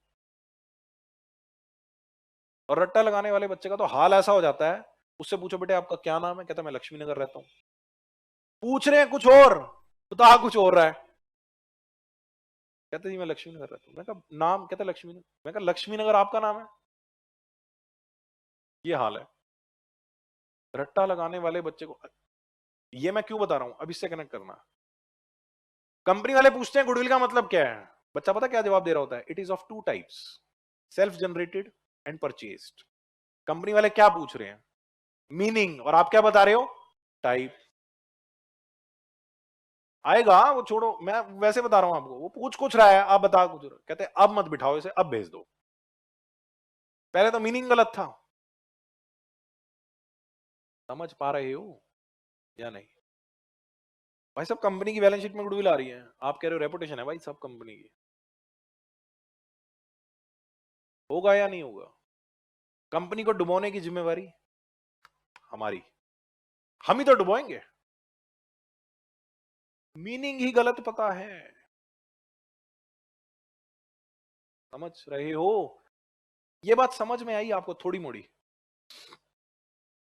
मैंने आपको दो चीजें बताई, गुडविल का मतलब, करेक्ट मीनिंग आ गया, इधर देखना एक बार। करेक्ट मीनिंग समझ में आया गुडविल का? आप देख लो, मैंने क्या कहा था, टॉपिक चैप्टर, उसका सबसे पहले क्या समझ में आना चाहिए, मीनिंग ही ढंग से नहीं पता। मैंने कहा क्वेश्चन नंबर 1, कहते आओ कराओ। अच्छा बच्चे, कॉमर्स के बच्चे कोई भी हो, सीए हो, सीएस हो, सीएमए हो, टेपने में होशियार है, कहते नोट करेंगे, नोटिंग में चले जाते हैं, फटाफट फटाफट फटाफट फटाफट, क्योंकि चीटिंग स्पीड हमारी तेज ही रहती है, कोई टेपना है यहां पे। टॉपिक का करेक्ट मीनिंग पता लग गया, मीनिंग के बाद क्या पता लग गया, यूज। अब आपका दिमाग खुला होगा कि यार शायद जिंदगी में आज आपको पता लगा होगा पहली बार कि एडमिशन के टाइम पे गुडविल क्यों, रिटायरमेंट के टाइम पे भी गुडविल क्यों, डेथ के टाइम पे गुडविल क्यों। अब मैं और एक और पॉइंट बता रहा हूं, एक और, सिर्फ एक और, इधर देखना। मान लेते हैं लक्ष्मी नगर में हमारी दुकान है एबीसी की, एक पॉइंट और समझना, एबीसी की दुकान है, ये पिछले 10 साल से चला रहे हैं, 2013 से 2023 आ गया, आराम से सुनना। एबीसी में आपस में कोई झगड़ा हो गया, कोई भी झगड़ा हो गया, कहते मेरे को तेरी शक्ल पसंद नहीं आया, दूसरे वाले ने कहा सेम हेयर, दूसरे वाले ने कहा सेम हेयर, झगड़ा बढ़ गया, इन्होंने कहा भाई कोई फायदा नहीं है दुकान कर दो बंद। दुकान बंद करने का मतलब क्या है, किसी ने किसी को बेचेंगे ये, या ताला मार के घर बैठ जाएंगे, बेच के जाएंगे ना। क्या नाम है आपका? आदित्य। आदित्य भाई साहब पहुंचे, कहते भाई ये दुकान मैं खरीद लूंगा, चली चलाई दुकान है, 10 साल हो गए, बढ़िया चल रही है, मैं खरीद लूंगा। ई स्पेलिंग हुई ना, देख लेना, रेक्टिफिकेशन ऑफ एरर करा दिया करो साथ साथ। आदित्य कहता है ये दुकान मैं खरीद लूंगा। अब मुझे बताओ, आदित्य वहां पहुंचा दुकान के बाहर, आदित्य कह रहा है भाई ऐसा है, तुम्हारे पास जो स्टॉक पड़ा है ना इसके पैसे ले लो, जो फर्नीचर पड़ा है उसके पैसे ले लो, मशीन पड़ी है कोई, एसी वेसी लगा हुआ है उसके पैसे ले लो। बोलो आदित्य अपनी जगह पे ठीक है? बोलो। बी कह रहा है, बी जो इनका पार्टनर है, बी कह रहा है बात सुनो आदित्य जी, आप सारा जो सामान आपको दिखाई दे रहा है आप उसके पैसे दे रहे हो, जायज बात है ना? एक बात बताओ, पिछले 10 साल से हम मेहनत कर रहे हैं, यहाँ पे दुकान सेटअप की है, जीरो से शुरू किया है, जीरो से। जिस दिन दुकान ओपन करी थी एक भी कस्टमर नहीं था, और आज हालात ये है, अगर ये झगड़ा ना हो, ये दुकान चलती रहे, तो बाजार में हम 10 लाख रुपए एक्स्ट्रा कमाने की दावेदारी रखते हैं। फ्यूचर में, नियर फ्यूचर में हम अपने कॉम्पिटिटर से कितना एक्स्ट्रा कमाएंगे? 10 लाख।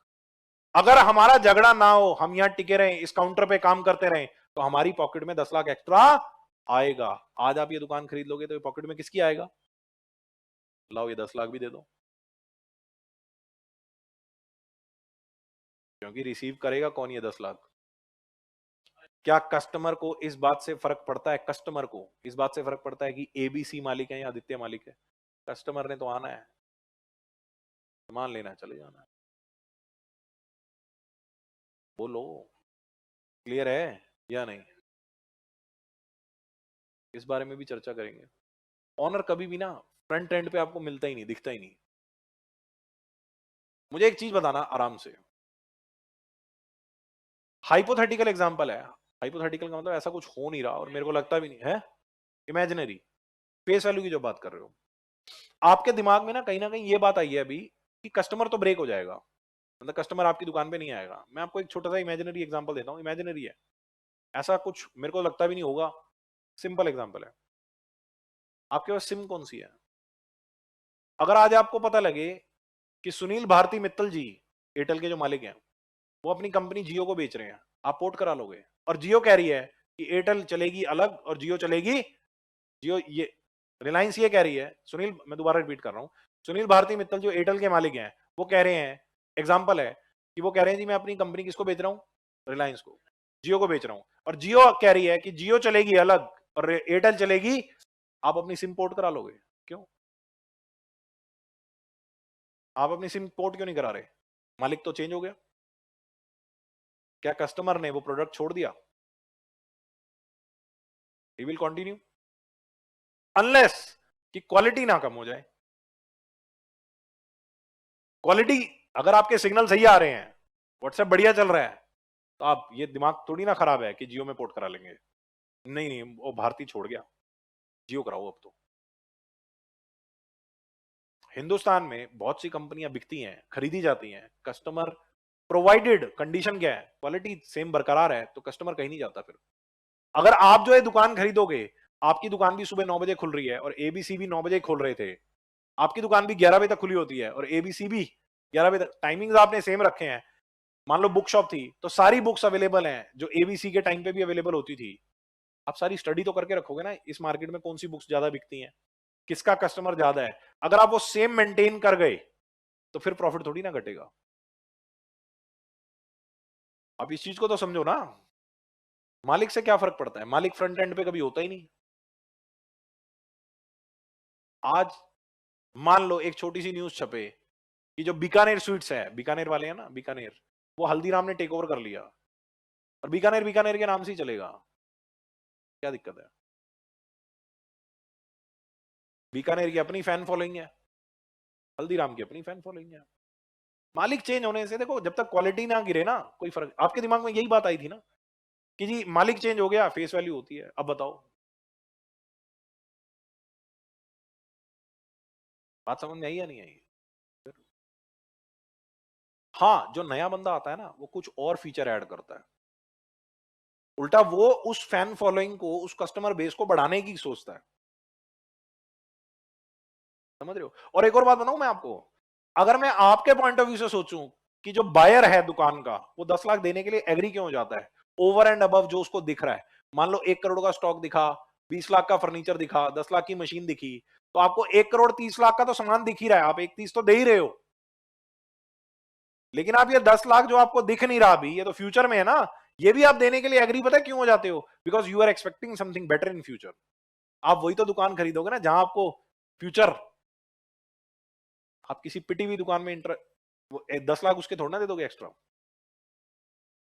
बात समझ में आ रही है?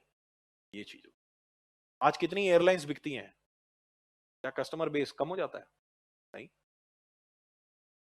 बात समझ में आ रही है या नहीं? कितने लोग ऐसे हैं जिनको यहां तक अभी कोई डाउट है, कोई परेशानी, कोई डाउट, कोई शक, कोई शंका? बताओ जी, यहां तक कोई डाउट है तो बोलो, बताओ जी। और इस चीज को पता है क्या बोलते हैं, अब इधर देखना, यहीं से समझना। अगर मैं गुडविल जो है ना, दो तरह की है, अभी मैंने आज की क्लास में ये और समझ लो, फिर ऑफ कर देंगे। गुडविल जो है ना वो दो तरह की है, मैंने अभी क्या बोला था, सेल्फ जनरेटेड, आराम से देखना, बहुत आराम से, मजा आ जाएगा आपको।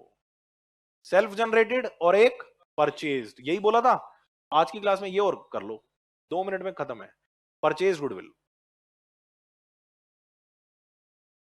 इधर देखना, ये जो एबीसी निकाल रहे हैं, ये जो हम पार्टनरशिप के केस में बात कर रहे हैं, इधर देखना, डेथ के केस में सबसे पहले बात करी थी ना हमने, ये रही डेथ के केस में थी ना।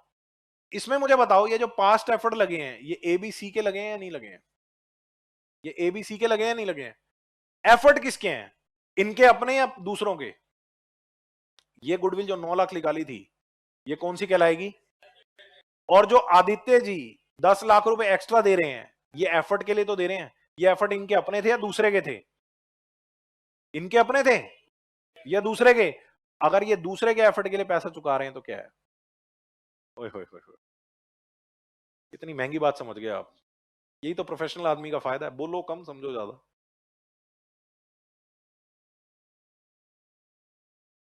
एंट्री नहीं करते क्योंकि उसकी कोई कॉस्ट नहीं है। ओ हो, बच्चा कह रहा अच्छा अच्छा, इसकी कोई ना एज सच आइडेंटिफाई नहीं कर सकते आप सेल्फ जनरेटेड की कॉस्ट को। ये 10 लाख रुपए आदित्य जी ने चुकाए हैं, तो कॉस्ट नजर आ रही है, इसीलिए इधर देखना, इधर देखना, इधर देखना। एक बात और समझ लो, बच्चे ने बात करी है ना तो छोड़ेंगे नहीं। इधर देखो, सेल्फ जनरेटेड हमारे एग्जाम्पल में क्या था? 9 लाख डेथ के केस में, और आदित्य के केस में, बहुत मजे से समझना, इसको परचेज क्यों बोल रहे हैं? क्योंकि ये इसके अपने एफर्ट या दूसरे के एफर्ट के पैसे दे रहा है। समझ रहे हो मेरी बात को? इसने दूसरे के एफर्ट, अब मैं लाइन बोलूंगा मजा आ जाएगा, इसने दूसरे के एफर्ट परचेज करे, उसको लात मारी कि ये फ्यूचर प्रॉफिट मैं खाऊंगा। तुम लिख लो यहां से, बोलो, इसने एफर्ट खुद करे या एफर्ट जो कर रखे थे उनको खरीद लिया?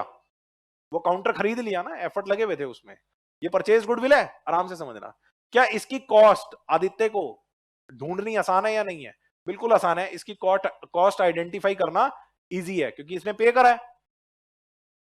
इसीलिए ये 10 लाख रुपए आपको बैलेंस शीट में, बुक्स में, अकाउंट्स में देखने को मिल जाता है।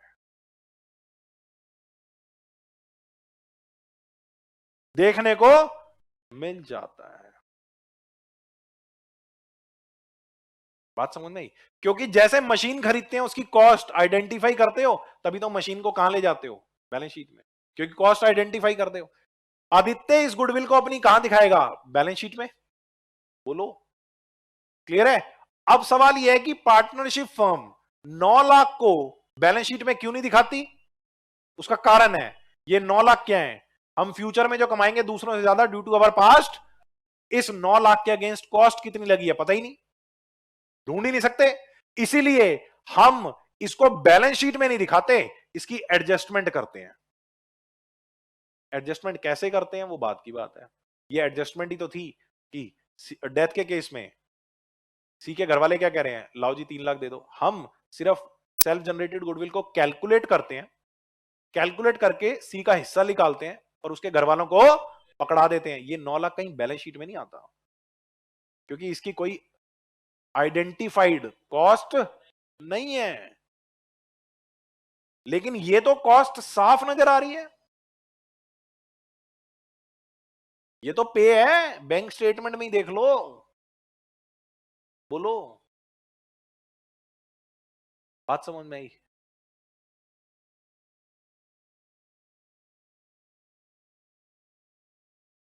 एक बात और बता दूं, एक बात और बता दूं, एक सिर्फ एक पक्की बात है, पिंकी प्रॉमिस, ये 10 लाख आदित्य ने पे करे। बोलो, आदित्य को कैसा अनुमान है? आदित्य को लगता है कि 5 साल में पैसा कमा लिया जाएगा एक्स्ट्रा। अच्छा, एक्स्ट्रा कमाई होती चली जाएगी या एक टाइम पीरियड तक होती है? आपका कॉम्पिटिटर भी तो मेहनत करता है, एक टाइम पे आपका कॉम्पिटिटर और आप बराबर आके खड़े हो जाते हो। तो ये जो एक्स्ट्रा कमाई, पास्ट एफर्ट का जो एडवांटेज होता है ना, पास्ट एफर्ट का जो एडवांटेज होता है वो एक पीरियड तक होता है, डेफिनेट पीरियड तक। अब मान लो आदित्य को लगा यार 5 साल तक हम एक्स्ट्रा कमाई कर लेंगे। अब मुझे बताओ ये क्या है? एस्टिमेटेड एक्स्ट्रा कमाई, जिसकी कॉस्ट हमने चुकाई।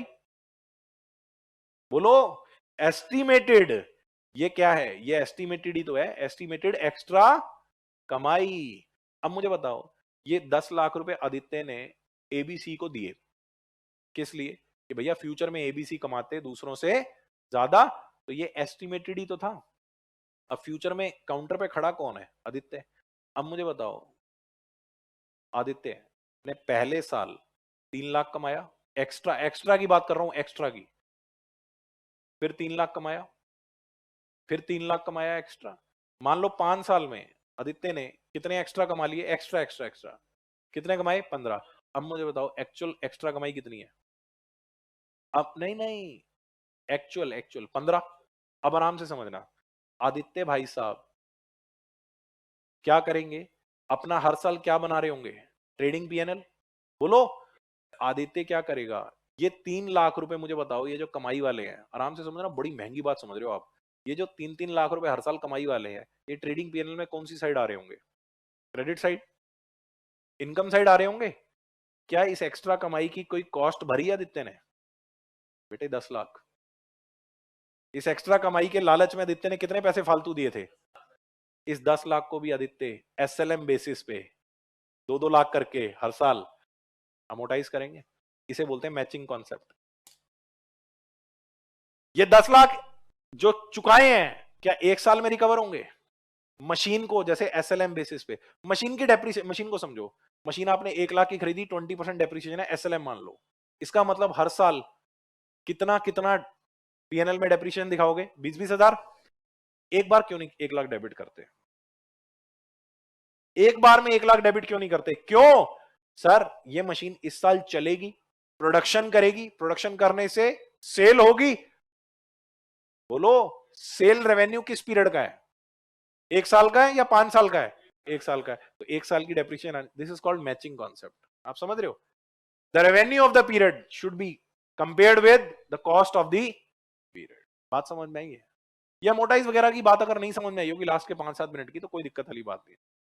कितने बच्चों को मजा आया? कितने लोग ऐसे हैं जिनको मजा जेन्युइनली आया? आपको ईमानदारी से बताना, ये पता लगा एक पढ़ना कैसे चाहिए। रट्टे लगाओ सर, लगाओ क्वेश्चन धड़ाधड़ धड़ाधड़, 500 क्वेश्चन करा मारो, 1000 क्वेश्चन करा मारो। प्रैक्टिस करना जरूरी है। अब मेरी एक बात और सुनना, मैं पढ़ा नहीं रहा, एक बात और सुनना, इधर देखना, मैं आपको कैसे पढ़ाने वाला हूं, 1 मिनट में उसको बताऊंगा और मुझे बताना क्या क्या इसमें मुझे कुछ चेंज करने की जरूरत है। मुझे नहीं लगता कि इसमें कुछ चेंज करने की जरूरत होगी। इधर देखना, मैं आपको पढ़ाने कैसे वाला हूं। हम क्या करेंगे, टॉपिक शुरू करेंगे, टॉपिक को क्या समझेंगे, उसका करेक्ट मीनिंग आराम से समझना, उसके बाद हम उसका यूज समझेंगे, उसके बाद हम उस पे आएंगे किस पे? क्वेश्चंस पे, ठीक है, जिसमें हमें फॉर्मेट समझने पड़ेंगे, ये वो फलाना ढिमकाना जो भी है वो सब समझेंगे, ठीक है। अब इधर देखना, एक टॉपिक के अंदर मान लो 50 क्वेश्चन है, हम सारे क्वेश्चन डिस्कस कर लेंगे, कोई दिक्कत नहीं है, करवा देंगे, ठीक है। इसमें से कुछ जो सिमिलर क्वेश्चन होंगे, जो मिलते जुलते हैं, सिर्फ फिगर ही चेंज है, परसेंटेज ही चेंज है, वो आपको एक आधा होमवर्क में भी दे सकता हूं मैं। ऐसा नहीं होगा कि 50 क्वेश्चन में से मैंने 2 कराए जी, बाकी 48 होमवर्क है, ऐसा नहीं होगा। ऐसा होगा तो बड़ी दिक्कत आ जाएगी, ऐसा नहीं होगा। हम आपके पूरे सिलेबस को कवर करेंगे ढंग से। बात समझ में आई? अब इधर देखना, एक काम जो मुझे लगता है और करना चाहिए, 2 काम रादर, चैप्टर खत्म हुआ, इस 50 क्वेश्चन में से आप 1/5 10 क्वेश्चन मैक्सिमम वो छांटो जो 5 स्टार रेटेड है। चॉकलेट खाइए बचपन में? हाँ। तो 10 क्वेश्चन, जैसे अगर किसी चैप्टर में मान लो 40 क्वेश्चन हो, तो उसका 1/5 कितना होता है?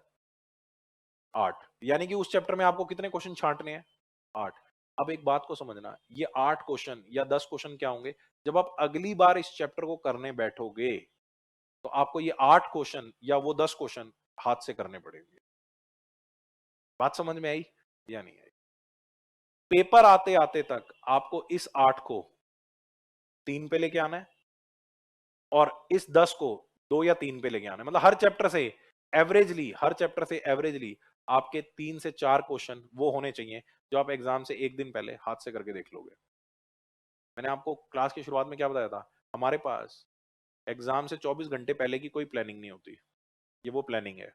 मुझे पता तो मुझे करना क्या है, मुझे आज पता, चैप्टर खत्म होगा ना, चैप्टर खत्म होते हुए आपको क्वेश्चन नंबर पता होगा कि ये वाला क्वेश्चन मुझे उस दिन करके देखना है भाई, उस दिन का क्वेश्चन मुझे आज पता है। ये बहुत बड़ी स्ट्रेंथ है, बच्चे को नहीं पता होता, बच्चा वहां छांट रहा होता है, सारा टाइम तो उसी में निकल जाता है। अगर सोचो एक चैप्टर है फॉर एग्जांपल एडमिशन, अगर मैं आपको एडमिशन के 3 क्वेश्चन हमारे फाइनल हो जाएं सारा चैप्टर करने के बाद, आपको आज पता हो कि ये 3 क्वेश्चन मुझे उस दिन करने ही पड़ेंगे, कितनी बड़ी अपॉर्चुनिटी है ये। दूसरी बात, एक तो ये तरीका, दूसरा इसके साथ हम क्या करेंगे, हर चैप्टर के एंड में एक समरी बनाएंगे। हर चैप्टर के एंड में क्या करेंगे, एक समरी बनाएंगे। सर समरी से क्या हो जाएगा, इधर देखना, एक चैप्टर में हमने एक टॉपिक में जितनी बातें करी होंगी लगभग वो 2 से 3 पेज में समराइज कर देंगे हम। समरी चार्ट बोल लो, कंसाइज नोट बोल लो, कुछ भी बोल लो आप उसको। अब होगा क्या, आपको एडमिशन के वो 3 क्वेश्चन करने हैं, या एग्जाम से पहले एडमिशन एक बार नजर मारना है, कंसाइनमेंट नजर मारना है। आपके पास ये 3 पेज होंगे, इस 3 पेज में मीनिंग से लेकर के सारी एडजस्टमेंट्स उस चैप्टर से रिलेटेड कवर्ड होंगी, और उसके ट्रीटमेंट कि भैया ये एडजस्टमेंट है तो इसका ये ट्रीटमेंट है, ये एडजस्टमेंट है, ये कब बन सकते हैं, ये समरी चार्ट कब बन सकता है, चैप्टर पढ़ने से पहले या बाद में। सर बाद में। क्यों, क्योंकि हमें समझ में आ चुका होगा, हमें बनाते हुए समझ तो आएगा ना कि क्या लिख रहे हैं हम। अगर मैं पहले बनवाऊंगा तो वो तो नोटिंग वाली बात हो जाएगी कि हम नोट कर रहे हैं, आप बनाई जाओ। लेकिन अगर चैप्टर पढ़ लिया उसके बाद एंड में समरी बना रहे हैं, आप चेक करो ना, अगर आपके पास पेपर से पहले 50 पेज के लगभग की समरी हो, मैं आपसे क्या बात कर रहा हूं इधर देखना, 50 पेज के लगभग की समरी हो पूरे कोर्स की, और प्लस जो आपके रजिस्टर में बनी हुई है, प्लस अप्रोक्सीमेटली 50 के आसपास ही क्वेश्चन हो, क्या ये कवर करना आसान है या नहीं है। और ये 50 क्वेश्चन वो होंगे जो आपके सिलेबस को कवर करते हैं पूरे को बहुत अच्छे से। सोचो क्या टफ है ये, एफर्ट आज डालने पड़ेंगे। बात समझ में आई। अगली क्लास कब है हमारी, अगली क्लास कब है, आज क्या डे है, फ्राइडे हमारी नेक्स्ट क्लास है। बात समझ में आई। थैंक यू जी वेरी मच, मिलते हैं आपसे फ्राइडे को।